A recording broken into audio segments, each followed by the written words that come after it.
ate mu ssaza Busiro poliisi ewakise ekutta omuvubuka Shafiki Bukenya ng'ono kigambibwa nti yabulawo n'omwana omuwala ate ng'omwana kati yasangiddwa afudde. Omusasi waffe Ssaalongo Kawuma Masembe yalina ebikira ku bino.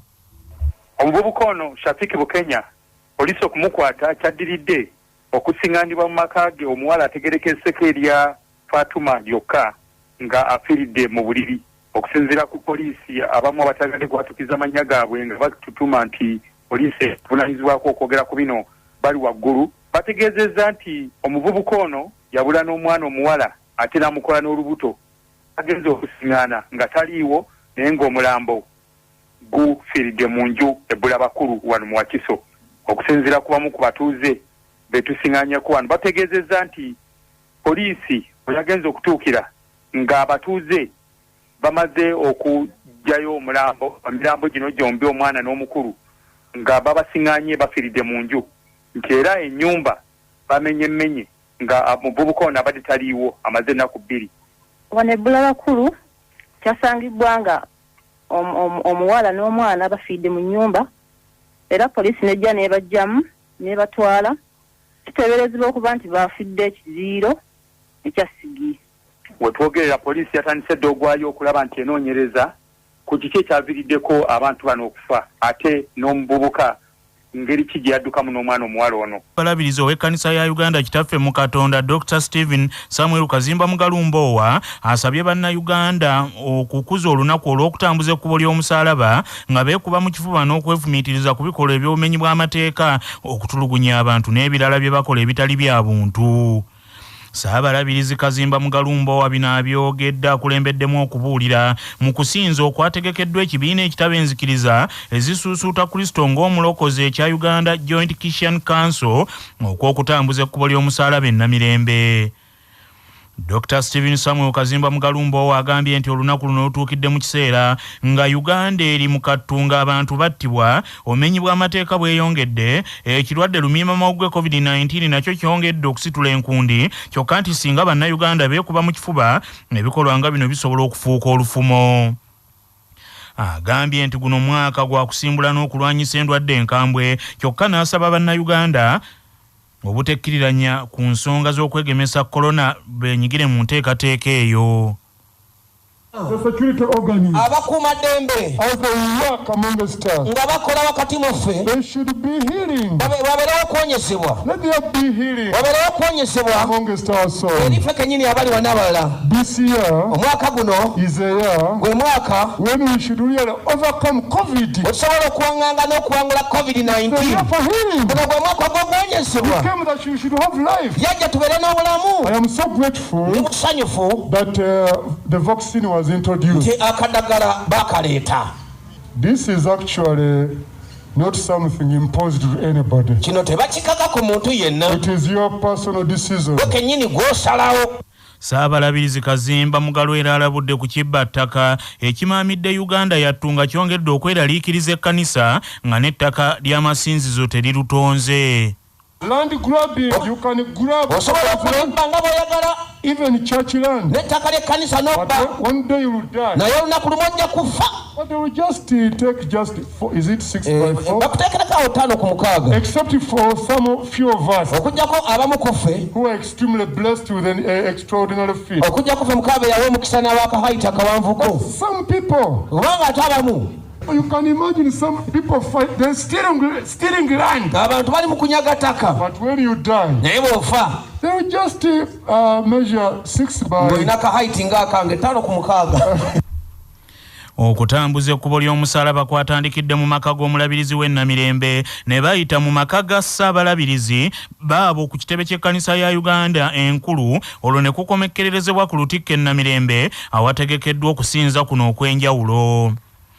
Nga tukyali mu ssaza Kyaddondo olusirika olw'abavubuka ba Buganda Youth Council olugendereddwamu okukuba ttooki mu binaakolebwa abavubuka okuzimba Buganda ey'omu maaso luguddwawo ku Buganda Royal Institute e Mengo.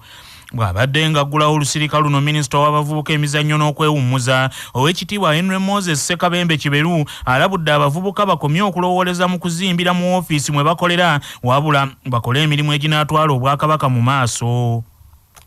Kuva we bali olwaleero mu katyabaga kanene mu byobwongo mu buyiiya mu mirimu gye bakola mu kusoomozebwa kw'endwadde mu byobulamu na mu buli kintu mu byenfuna n'ensonga zonna endala. Ekikulu nnyo era mu kitwale nammwe masaza wansi kike wansi bwe tugamba emyezi 3 enkuŋŋaana ezammwe masaza zijjanga okusooka mweggalire n'abaamagombola n'abeebyalo olyoke weetikka omugugu gw'ebirowoozo ebyo ojje mu kitiibwa mu kisenge kino ng'ojjudde bulungi. Si weewaawo ekigambo kyenjagala obajjukiza buli mulembe oba omugigi gw'abantu guteekeddwa okubaako n'ebikolwa ebigunnyonnyola. Sejjengo Moses Beka nnyini ntebe w'abavubuka mu Bwakabaka bwa Buganda agambye nti basanze okusoomoozebwa olw'ekiwamba abantu ekimaamidde Uganda kubanga kisinze kutwala abavubuka bannaabwe. Moses Beka Sejjengo agambye nti bawandiikidde omukubiriza wa ssetteeserezo wa Uganda Rebecca alitwala Kadaga nga baagala okumunnyonnyola ku bulumi abantu bwe bayitamu nga banoonya abantu baabwe tebabalaba. Nkola gituwe okuyitamu okulaba nga abavubuka abo tusobola obajja yonna gye bali era mu kkuba lyerimu twawandiikidde ne sipiika wa paalamenti batumutegeeza ku nsonga ezo era essaawa yonna tuyinza okufuna appointment ne sipiika wa paalamenti omugiraba temwekanga kulaba nga abavubuka ba Buganda bonna ne Uganda tubanula yonna gye bali n'okkendeeza ekikwata abantu tebatandisa okubata ate ambakola ki bebakwata mu nkukutu ninga meze tukwebaza nteekateeka egwasooka ogitandikako gyogerako n'abantu abenyongerako gyogerako kugamba eddoboozi ly'abavubuka lyonna lyakola ki lyawulizibwa. Moses Beka Sejjengo agambye nti bonga abakulembeze b'abavubuka beeyama okwongera amaanyi mu kusibusa ekibiina ekyankobaza-mbogo mu Uganda n'okwongera okumanyisa abavubuka Obwakabaka. Olusirika luno lwetabiddwamu abavubuka bonna mu masaza gonna 18 ag'Obwakabaka bwa Buganda. Ate musaza Buddu nnyini ntebe wa disitulikiti ey'Ebukomansimbi Haji Muhammad Kateregga abuuliridde abazadde obutagayaalirira baana bamaliriza bigezo waakiri babateeke matendekero g'ebyemikono kibayamba obutayingira mize. Omusasi waffe Mubaraka Sebuufu Junior abadde ku mpimpingo okutwakunkumula. Haji Kateregga Muhammad agamba ti abaana bangi aboononekedde nnyo mu muggalo gwa COVID-19 nga n'abamu bafiiriddwa emisomo gyabwe nga kino kyandibadde kyakuyiga eri abazadde ti amasomero sige gokka agalina okubakuumira abaana. Ono kati ayagala waakiri abaana abo abamaliriza ebigezo byabwe ebyakamalirizo wamu n'abo abanaabimaliriza gye bujja bazadde baabwe batambulenga nabo eyo ku mirimu gye bakolera ate abalala bateekebwe mu matendekero ag'emikono. Kino kiyambeko okutangira ebizibu bye bayinza okufuna nga bataayaaya. Kati bakomye waka ngezeeko nnyo okubeera nga balabirira n'okubataasa buzibu bayinza okubeera nga bagwamu. Mubaddemu abaana baffe abafunye okusoomoozebwa mu kuwandiika ebibuuzo byabwe naddala abaana abawala ne bazaalira mu examination room. Ebikolwa ebyo byetaaga okubeera nga birwanyisibwa obutabeera nga bibaawo omulundi omulala. Olwekyo njagala bakubiriza abazadde mu biseera nga abaana balinda ebibuuzo byabwe okudda okubeera nga mubafaako mubatwale ku matendekero gye basobola okubeera nga bafuna okuyigizibwa ebyemikono babeere nga basobola okubeera nga beegasa mu bulamu buno obw'ensi. Wabula okusoomoozebwa disitulikiti y'Ebukomansimbi eno kwerina yo nga yo teriimu ssomero lyetongodde lya bya mikono okuggyako enkola ez'enjawulo ezizze zitandikibwawo abagabi b'obuyambi naddala ku baana ab'obuwala nga kino kye kiwaliriza abakulu ku disitulikiti waakiri buli kadde okuwanjagiranga gavumenti nabo ebatandikirewo essomero lyayo ery'ebyemikono kiyambeko okutaasa abaana abawanduka mu masomero ne batasobola kweyongerayo matendekero ago waggulu. Nga tukyali mu ssaza Buddu omwami wa Ssaabasajja Kabaka ow'essaza Buddu Pokino Jude Muleke atongozza entegeka ey'okugema lumiima mawuggwe COVID-19 e Buddu n'omulanga eri abantu ba Kabaka okujjumbira okwegemesa obulwadde buno bataase obulamu. Omusasi waffe Tomusange Kayinja alina ebikira ku bino. Pokino Jude Muleke asinzidde mu ddwaliro ekkulu e Masaka n'agamba nti kyannaku okubanga wakyaliyo abakyasaagira mu bulwadde bwa COVID-19 nga waliwo abatandise kyayise ebiboozibozi ku kugema COVID-19 kyokka n'akoowola bannabuddu obutawuliriza biboozibozi bettanire okugema kuno. Abasirikale, abasomesa, abasawo abakola emirimu egy'obwannannyini n'aba gavumenti ate n'abo abayise mu myaka 65 ogenda waggulu mujje babageme kubanga twagala tutayize obulwadde buno obwa COVID-19 abamu n'omuyita lumima mawugwe kubanga bugamiima ne weesanga nga tukyasobola kussa n'ogenda nze ndabyeko abafa nga nkola nabo n'olwekyo obulwadde gye buli mujjukire bulungi nti tuli mu bantu ng'emitwalo 4 abasangibwamu akawuka kano abantu ng'ebikumi 3 bamaze okufa si bwe buli n'olwekyo nno twettanira okugemwa tulina omukisa nti eddagala lyo lisembezeddwa wano mu ddwaliro lyaffe ery'emulago Pokino mu bubaka bwe obw'amazuukira asabye abantu ba Ssaabasajja nti ku Pasika waakiri basanyukireko ewaka n'abantu baabwe okwewala okugenda mu bifo eby'olukale gye bayinza okukwatirwa COVID-19. Omwami wa Ssaabasajja w'Egombola Mutuba 3 Mukungwe Buddu mukiise Dr. Hamani Joseph Musiitwa naye eyagemeddwa agambye nti omuntu agemeddwa COVID-19 ne bwe mumukwata bumwekonako bwekonyi n'atayisibwa bubi kwe kugumya abantu ba Ssaabasajja bakulembera nabo bagemebwe. Dr. Kasozi agambye nti bakagema abantu abasukka mu 1,600 okuva lwe batandise okugema nga bagemye abasawo abasomesa n'abantu abakulu abasussizza mu myaka abasirikale wamu n'abalala tikuba be bamu ku bali ku bwerinde ennyo obw'ekirwadde kya COVID-19. Tukyali mu ssaza Buddu minisita avunaanyizibwa ku by'obulimi obulunzi n'obuvubi Vincent Bamulanga Kisempijja mwenyamivu olw'abakulembeze abasusse okweyagaliza ne balemererwa okukolera abantu be bakulembera n'agamba nti ekikyalemesezza Uganda okukula. Omusasi waffe Nsubuga Muzaffalu kaatuwa ebikirawo. Minisita Vincent Fulerio Bamulanga Kisempijja okubuulirira abakulembeze bw'ati abadde mu nsisinkano n'ekibinja ky'abamu ku bakulembeze abalonde mu ggombolola y'e Rwabenge abamukyaliddeko mu maka ge agasangibwa mu Kapere mu kibuga Lukaya. Bano bazze okumwebaza olw'emirimu emirungi gy'akoledde eggombolola yabwene y'e Rwabenge ssaako okubayambako mu kalulu ke baakavaamu. N'agamba nti ekisinze okuzza eggwanga lino emabega be bakulembeze okweyagaliza mu kifo ky'okukolera abantu.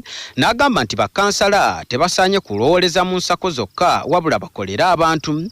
N'agamba nti eggwanga lizimbibwa bakulembeze ababuulira abantu ekyokukola ate nga abakulembeze abo b'amazima. N'olwekyo omutima baguteeke mu kuweereza abantu okusinga okunona ensako ku madisitulikiti ku magombolola. Omuntu amanye nti ku kyalo gyenva mu muluka gyenva mu gombola gyenva wavaayo looleze z'ebintu ebigenda mu butale bweziti olunaku naye ojja buzzi n'osaba ensako nga neewuwo tewavaayo wadde enkoko mu ggombolola etundibwa oba mu kyalo gy'ova. Bantu bamanye nti eggwanga lizimbibwa buzimbibwa ate lisimbibwa lw'abakulembeze abalagirira abantu ekyokukola si ababalimbalimba ababagetaageta ababaferaafera abo tebazimba ggwanga olina okuba ow'amazima. Ekibinja ky'abannalwabenge ekikyalidde minisita Sempijja kikulembeddwamu Kalema John abalala era bano batandisewo n'ekibiina Kirwabenge Horticulture Farmers Association nga kino kiri mu bya bulimi era ekibiina kino minisita Sempijja asuubizza okukiteekamu ensimbi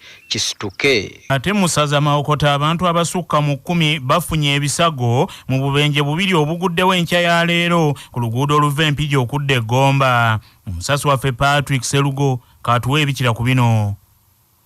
Akabenje akamu kagudde ku kyalo Nsambwe Sitabaale takisi bwetomeraganye n'emmotoka ya buyonjo naye nga takisi baddemu abaana b'amasomero be basinze okulumizibwa.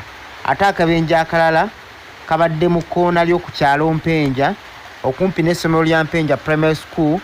Takisi ekika kya drone namba UBJ 331N beremereddwa omugoba waayo n'egwa mu kkoona kakkananga ewandagadde abasaabaze era abasaabaze abasinze okulumizibwa badde bakyala abamenyese amagulu n'emikono era bonna baddusiddwa mu ddwaliro ery'Eggombe nga bategeezezza nti badde bava mu bitundu by'Embalala nga bagenda mu disitulikiti y'Iganga so nga ate ddereeva wa takisi eyo adduse. Kigamba okuba nga obuzibu buvudde ku baddereeva ba mmotoka ezo kuvugisa kimama ate ng'oluguudo olwo lwa kolasi tebalumanyidde nga bino byonna biva ku ntambula eyakalubye ku luguudo oluva e Kampala okudda e Masaka mu bitundu by'omugga gw'Erwera nga ebigoma by'omugga ogwo byatendewaliddwa ne bigwamu nga kino kivuddeko mmotoka ezisinga obungi ezidda mu bugwanjuba bw'eggwanga okuwetera Empigi okudda Egomba ne Ssembabule so nga ate ne ziva mu bugwanjuba nnyingi ziyita mu bitundu by'Egomba okutuuka Empigi. Omuduumizi wa poliisi mu disitulikiti y'Egomba Richard Erimu alabudde baddereeva abali mu kukozesa oluguudo lwa kolaasi oluva Empigi okudda Egomba ne Ssembabule tibegendeeza olw'okuba mu kiseera kino enkuba eri mu kutonnya ate ng'oluguudo lulimu amakoona. Omu ku batuuze b'Empenja Gomba Mwesigwa Samuel abeerabiddeko annyonnyodde nti abagudde Kabenje baluddewo okutwalibwa mu ddwaliro.